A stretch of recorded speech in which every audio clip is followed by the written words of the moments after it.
So every week when we get ready to do this show, me and Brian meet up and we look at the news and stuff, and we look at what new games are out coming up. And Brian found this game that is every antithesis of the reason why I don't have children. Yes. Try and fail to keep your kids alive in this cooperative parenting simulator, which sounds super dry. Man, does that sound boring when you just read the tagline. But it's called Think of the Children, and it kind of looks like a top-down three-quarter, the graphics land somewhere between The Sims and Minecraft, right? Yeah. They're almost like a Lego title. It looks a lot like, what was that? Crossy Road to me. Okay. Yeah. All right. So the idea here is that you are a parent you have this mundane list of bullshit that you have to accomplish. You got to get your chores done. So if you're having a cookout, you've got stuff that you have to worry about. And at the same time, you've got your kids to look after. And these kids are trying their damnedest to eat poisonous food, drink window cleaner, hang out by the pool, light some stuff on fire. They're basically, if left alone, they're just a speeding missile towards something that's ultimately going to maim them terribly. So it is your job to not only knock out your mundane to-do list, but to keep your kids from dying, which sounds to me an awful lot like real-life parenting. Yeah. So if you ever thought you wanted kids, or I think that both of us have this in common. We never really wanted kids. Still don't have any interest in having kids.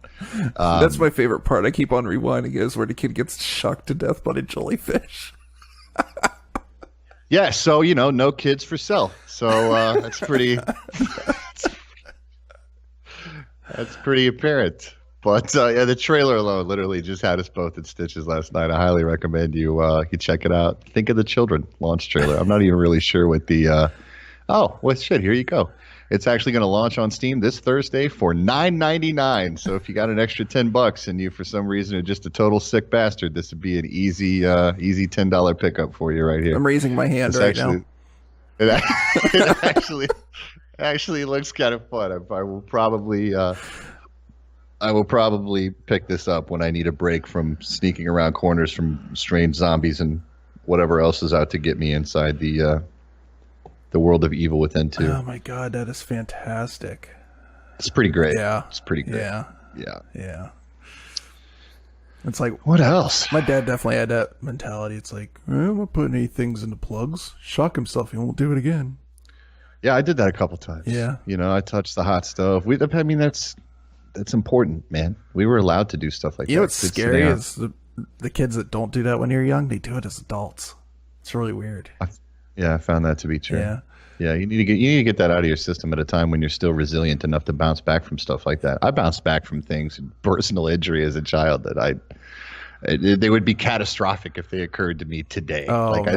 Stuff I would never heal from today, but you just bounce back so easy as a kid. It's funny as your outlook as a kid too. I remember one time, so we had like those screens, for summertime, and I was closing one of them, and it was an old house.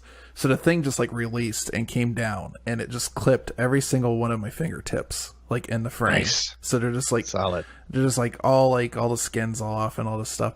So I had to go to the doctor, and they just it's horrible mental imagery, bro. So it's like some Saw movie shit. Pretty much. So I go to the hospital, and they wrap all my fingertips up, and I just look like I'm wearing gloves to school. And their reaction is like, well, you can't write or do anything, so I guess just listen to the lesson and I'll give you a grade. It's like, well, do like a verbal thing. And I'm like, and like my whole outlook was like, this really hurts, but this is really freaking awesome.